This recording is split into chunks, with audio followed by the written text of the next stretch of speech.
We're going to talk volleyball now, and for that, we're headed to the Windy City. One of the biggest tourist attractions in Chicago is the Willis Tower, but many locals still call it the Sears Tower.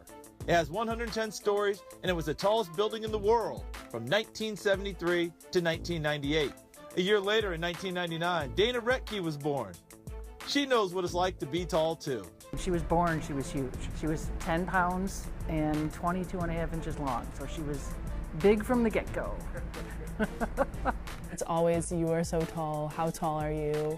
Like, where do you get your height from? Are your parents tall? So yeah. Dana's now 6 foot 8 inches tall.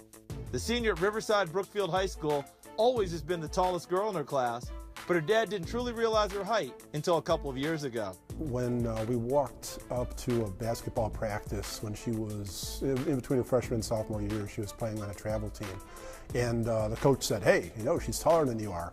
And I'm 6'6", and I'm like, oh, she's got heels or something on. And I looked over, and she was wearing her slides. That's when it really hit me that, you know, yeah, she's really taken off. While she's now a volleyball star, Dana grew up liking all kinds of sports, especially basketball. If there was something going on, she was playing it. I mean, before volleyball and basketball, she was playing soccer, she was playing softball, she was swimming. Like, we grew up, my mom took us to Cubs games, Bulls games, Hawks games, like you name it, we were always there. I played basketball from the beginning. That was like my first love of a sport. I played since like as long as I can remember. Volleyball was ironically one of the last sports she picked up.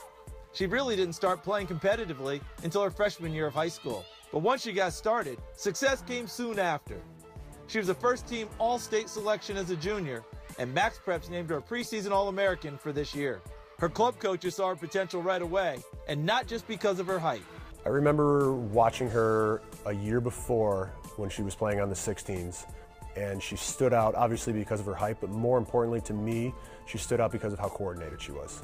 You don't see somebody that size move that gracefully and be that in touch with their body working together. The thing that's most exciting about Dana's future, because she picked the game up much later than most girls do, she's just scratching the surface of her potential. For most kids, they start playing when they're about 4th grade, 5th grade.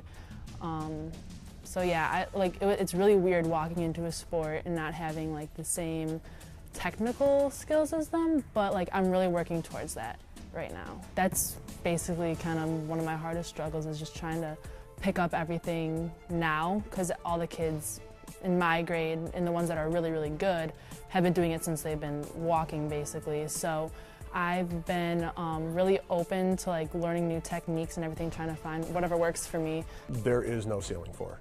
When she puts her mind to something and wants to do it, she achieves it, but she achieves it in such a short amount of time. Her learning curve is one of, if not the best I've ever seen.